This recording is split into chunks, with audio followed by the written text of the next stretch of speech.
অনেক ধন্যবাদ। আমি ডিসিসিআই কিন্তু বাইরে বসে এরকম একটা টপিক যেটা আসলে not only financial institute across the country অবশ্যই যারা বিজনেস করে বা যারা সার্ভিস প্রোভাইড করে সবাইকে নিয়ে কথা বলছি। আমি আপনার ওখানে যাওয়ার আগে আমি সবাই আসলে কিভাবে হবে কি সেটা বলছেন। আমি একটুখানি অপরচুনিটি সাইডটা করি। আমাদের দুটো এক্সাম্পল আছে, দুটো এক্সাম্পল দিই। তারপর আমি বলবো ওইটার সাথে যে কি পরিমাণ অপরচুনিটি এই কান্ট্রিতে ডিজিটালি আছে।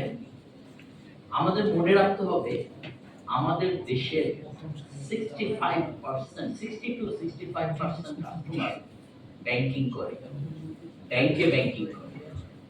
35 to 40% কাস্টমার যারা মানি তাদের সাথে রাখে। কিভাবে রাখে? হয় তার ঘরে রাখে, মাসের মধ্যে রাখে, ঘরের সামহাও তারা কোনো চ্যানেলে যায় না। আপনি চিন্তা করেন 35 to 40% মানুষ মানি ভলিউমটা কি?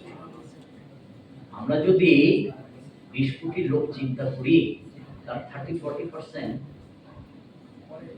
4 to 5 ওরের বেশি 40 সময়।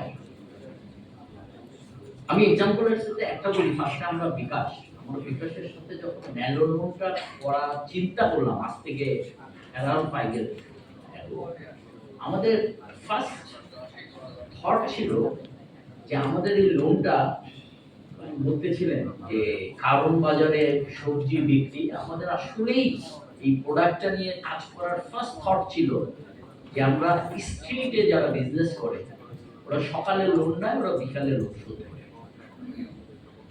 তো সকালে সে বাজার থেকে কিনে এনে সারাদিন বিক্রি করে আবার টাকাটা দিয়ে দেয়। তো এটা হুলিয়ালা হুলি বলবো না, মহাজনদের পাল্লাই করে ওরাই আমাদের সাপোর্ট ওদেরকে দেওয়ার জন্য আমরা ছোট লোন চিন্তা করি, যে nano loan. we started to 5,000 টাকা। এটার যে এক্সপিরিয়েন্স, এই এক্সপিরিয়েন্সে বোঝা যায় যে Bangladesh market is ready for digital, anything digital. কিভাবে সম্ভব হলো? আমরা এই পর্যন্ত প্রায় 2 মিলিয়নের উপরে কাস্টমার এসেছে। ইন্টারেস্টিং থিং, এই কাস্টমারগুলোকে আমরা চিনিও না, আমরা জানিও না। তার কেওয়াইসি আমরা লোন দেওয়ার আগে এত কিছু চিন্তা করি। এটার ক্ষেত্রে কিন্তু তাকে জাস্ট স্কোরিং ইঞ্জিন তার বিহেভিয়ারের উপরে বেস করে আমরা তাকে একটা অ্যামাউন্ট করি। এবং দেখা যায় যে এইটার যেমন উনি বলতেছিল বিলো 2%, এটা 0.85 থেকে 1.4 এর মধ্যে এনপিআরটা মুভ করে। সো কেউ কিন্তু তাকে গিয়ে প্রেস করছে না টাকা দেওয়ার জন্য, সে তার জন্য নিচ্ছে, সে তার জন্য জমা আবার দিয়ে দিচ্ছে। এটা আউটস্ট্যান্ডিং প্রায় 3,400 কোটি টাকার মতো। আমরা লেন করছি কত কোটি হবে,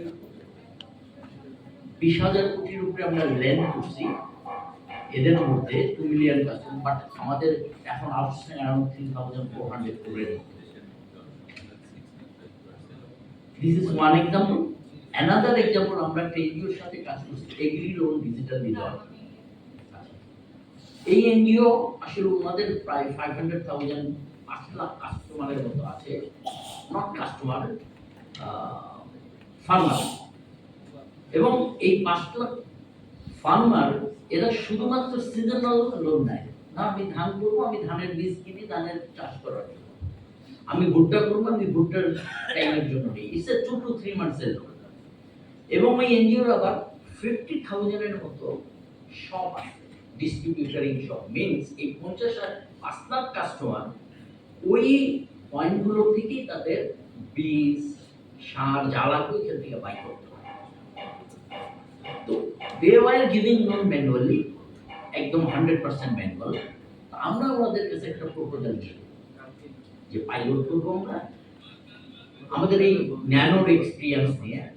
এখন এটার মধ্যে আমরা কি করলাম? বেসিক্যালি ওদের কন্ডিশন হচ্ছে লোনের 50% ওই দোকান থেকে জিনিস কিনতে হবে, and 50% you can give to the farmer. আমরা ওটা লঞ্চ করছি এবং believe me that's also working super. আচ্ছা, এই দুটো এক্সাম্পল আমার বলার রিজন হচ্ছে আমরা সিটি ব্যাংকের সাইড থেকে আমি মোরাললেস সবাই কি করে আমার ইনভেস্ট করে করতে চায়।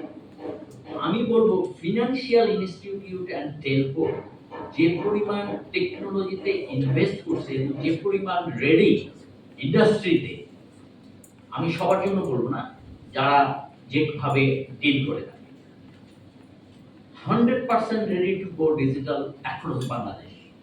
এটার জন্য অর্গানাইজেশন বোর্ড অ্যালাইন। আমাদের প্রবলেম কি? আমাদের প্রবলেম হচ্ছে regulator support and policy support. আমরা অনেক টাইপের কথা বলতে পারি, আমরা বলতে পারি সাইবার প্রবলেম, আমরা বলতে পারি অ্যাপ্লিকেশন এইভাবে হবে, আমরা বলতে পারি ডেভেলপমেন্ট এইভাবে, দোজ আর টার্সিয়ারি পার্ট। ওগুলো অর্গানাইজেশন তার সাথেই সে করবে, সে যদি না করে বিপদ না, তাই না? এটা আসলে অতটুকু ম্যাচুরিটি যারা ফিনান্সিয়ালিস্ট কিছুটা হলেও আছে, কম আর বেশি বাট আছে। বাট আমাদের মেইন গ্যাপটা হচ্ছে পলিসি লেভেল সাপোর্ট। আমি আমার ব্যাংক থেকে বলি, আমি আমার ব্যাংকের আমাদের 61 ট্রেডিশনাল ব্যাংক আছে। তারপরে ভাই জানেন উনি আইডিএফসিতে ছিলেন, আমাদের কি আছেন রাইট।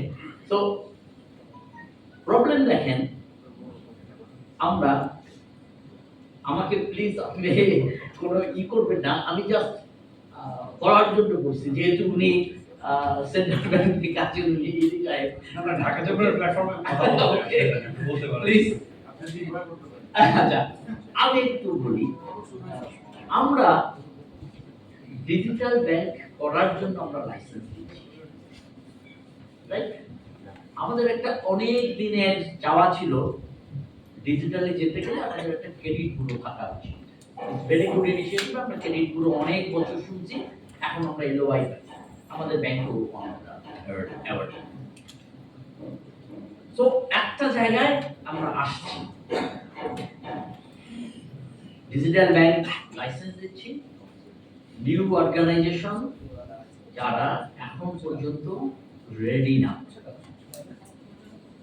ওনাদেরকে টেকনোলজিক্যালি রেডি হইতে হবে, সাইবার ওয়াইজ রেডি হইতে হবে, কাস্টমার হ্যান্ডেলিং এর সিচুয়েশন তাকে জানতে হবে বা বুঝতে হবে, তারপর কিন্তু সে মার্কেটে যাওয়ার জন্য রেডি হবে।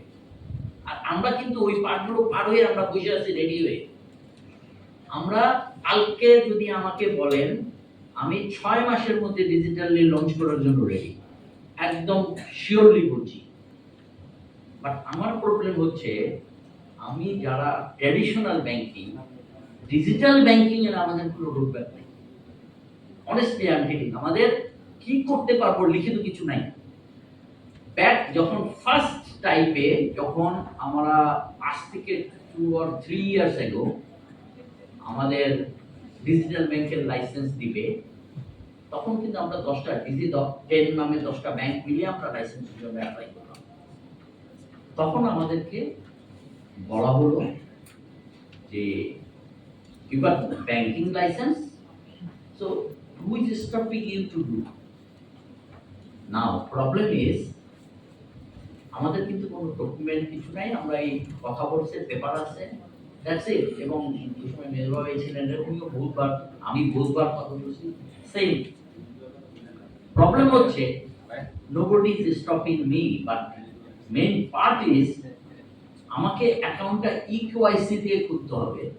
ব্যাংকের জন্য ইকেওয়াইসির জন্য বলা আছে তুমি 1000 টাকার ট্রানজাকশন 30 ডেজ মান্থলি করতে পারবে। নাও 1000 টাকার 1 লাখ টাকার ট্রানজাকশনে আপনি কি করে ডিজিটাল ব্যাংকে যাবেন? ইসে ডেবিট ক্রেডিট মিলে 1000 লাখ পার মান্থ হয় না। এই সেম ইকেওয়াইসি দিয়ে অ্যাকাউন্ট ওপেন করতেছে এমএফএস রা, তাদের দিচ্ছে 20 লাখ টাকা পার মান্থ। ডিজিটাল ব্যাংকিং এ এটা কয় টাকা হবে আমরা জানি না। এটা খালি আমি এই টাকা এটা বলছি না, আমি জানি না আমি এটা করতে গেলে আমি ফি দিতে পারবো কিনা, আমার নেওয়া উচিত কিনা। আমি জানি না আমাকে এটা সিআইবি নিতে হবে কিনা, আমি জানি না এটা সিআইবি করতে হবে কিনা, বিকজ ওয়েট সিগনেচারের কি হবে, কারণ আমার রেগুলেটরি কোনো কিছু নাই আমার কাছে। আমরা আমাদের মধ্যে আমাদের একটা সিটিটাস product, this is also inspire us আমাদের ডিজিটাল পাথে যাওয়ার জন্য, বিকজ এই যে তিনটা চারটা কথা বললাম, প্রত্যেকটা জায়গায় so good response, customer R waiting to have their, কিন্তু প্রবলেম হচ্ছে আমরা যেতে পারছি না পলিসি লেভেল সাপোর্টের জন্য। আমি রিকোয়েস্ট করব যে আমাদের শুধুমাত্র পলিসি লেভেল সাপোর্ট দেন, বাকি কাজ আমরা করব। এখানে প্রাইভেট এন্টারপ্রেনাররা যেভাবে ব্যাংক এই বাংলাদেশকে যে জায়গায় নিয়ে আসছে, এই ডিজিটাল পার্টটায় শুধুমাত্র যদি ওই সাপোর্ট সাইডটা পাওয়া যায় policy level, it will rock.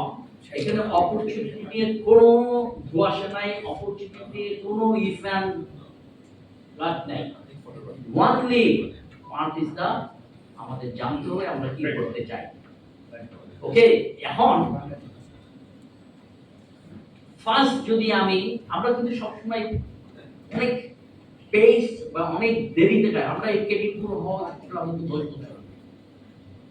আমরা যখন ইএফটি, আরটিজিএস, এনপিএসবি করলাম, এই যে শুরু করলাম, ওই সময় এটা হওয়া উচিত ছিল। ওটা যদি হতো, আজকে কিন্তু আমরা এইটা নিয়ে কথা বলতাম না যে কিভাবে হবে, আমরা বলতাম তার পরের স্টেপটা যে এই ডিজিটাল হইছে, এবার এআই দিয়ে তুমি এটাকে ফার্দার মুভ করতে পারো কিনা। আমি মিনিমাম 10 ইয়ার্স বিহাইন্ডে আছি। এখন পর্যন্ত আমি বলবো, আমরা যদি এই জিনিসগুলোকে নিয়ে, আপনাকে আরেকটা জিনিস এটার সাথে, সরি আমার আরেকটা এসএমএস নিয়ে কথা বলি। আমাদের একটা মাইক্রো এসএমএস এর একটা উইং আছে বাংলাদেশে বিভিন্ন সাইটে। সেম কেস, আমাদের একটা তাকে লোন দিতে হলে আমরা ডিজিটালি এক্সিস্টিং প্রসেসকে অটোমেট করার পরও আমরা 4 থেকে 5 দিন আগে কিছু করতে পারি, বিকজ আমাদের সেন্ট্রাল ব্যাংকের যে ক্রেডিট রিস্ক নর্ম ফলো করতে হয়, এটা করতে গেলে কোনদিন এটা সম্ভব না। সো ডিজিটালি করতে গেলে এই পার্টগুলো কি হবে, যেমন গ্রামের যে ছোট দোকানদারগুলো, এক্স্যাক্টলি দ্য সেম কেস, শুধুমাত্র পলিসি লেভেল সাপোর্ট দরকার। আমি আরেকটা আমার লাস্ট ওয়ার্ড, যে আমি বলবো digital licence then is okay, তারা কিন্তু আবার বলছি তারা জিরো থেকে শুরু করে একটা জায়গায় আসবে। আমরা একটা জায়গায় আসছি ব্যাংকগুলো, এদেরকে যদি ডিজিটালের একটা গাইডলাইন পাই যে আমরা কি করতে পারি পলিসি লেভেলে, আমরা অনেক ফাস্ট যেতে পারবো, অনেক ফাস্ট। Thank you. অশেষ ধন্যবাদ।